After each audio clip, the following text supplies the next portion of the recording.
Thank you, Senator. And I want to concentrate on your remarks related to the two people with disabilities. And I hear what you have said, and I have read and heard the testimony of Catherine Frazee and other people with disabilities. And I have a lot of sympathy for that position. And I believe, as Senator Munson said, we should give them every opportunity to live with dignity. That's an important point. However, I would like you to respond to the perspective of Nicolas Gladieux, who has a disability and was one of the two whose case in Quebec and the decision in the Quebec Superior Court brought us to this juncture today. She stated that not all disability cases are the same. Each case must be assessed on its own merits, and a blanket exclusion of people who aren't at the natural end of their lives is a violation of their charter rights. How would you respond to her?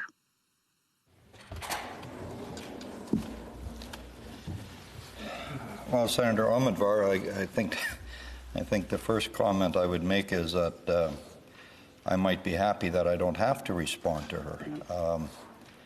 And I say that very sincerely. I don't know what these people are going through, Senator Omidvar. I am inherently opposed to a person taking his or her own life or somebody helping somebody take his or her own life. That's in my genetics, if you will. That's in my beliefs. That's in my upbringing.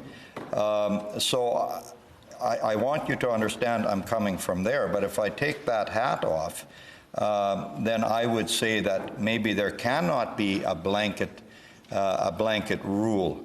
But I am talking about the inherent misgivings and the weaknesses of this bill when people who want to live are being coerced into dying. So that's what I'm talking about. I'm quite frankly not talking to the people that are of sound mind. We aren't there yet, but I'm not somebody that's in favor of mental disorder or mental illness to be the sole underlying factor in somebody asking. So if somebody is of sound mind, it's a separate issue, but clearly, if there's not an end of life, again, I've had this particular discussion with my very good friend Stephen Fletcher, who many people know, and he went through so many horrible things, and he told me about how many years he just wished he could die. And so when you talk to somebody like that personally, you would make a different decision than if you talk to a Roger Foley. But this, Senator, is why I believe we have to make a blanket decision that we cannot do something, because if we take every case individually, I believe every person will have a unique case. So I'm sorry, that probably doesn't answer your question, Senator, but I really think that's about as good as I'm going to do on that question.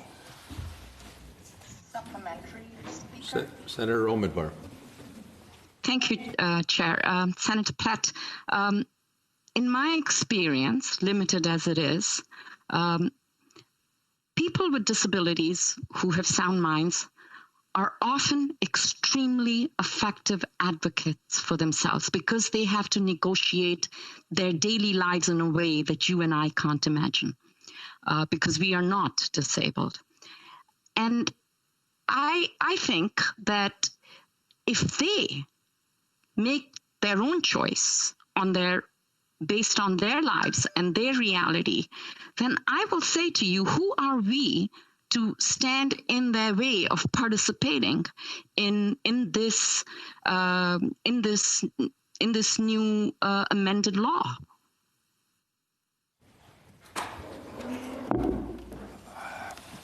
Well, let me answer that with another question. If I'm just tired of living one day, should I be able to go and take a gun and shoot myself? There are many maybe that would say yes.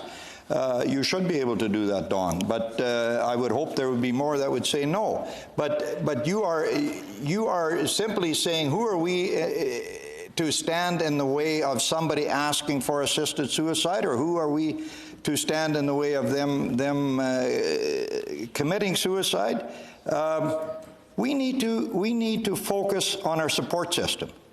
First and foremost, we need to focus on our support system before we focus on ending our lives. Let's try to find ways of giving people a reason to live rather than giving people a reason to die.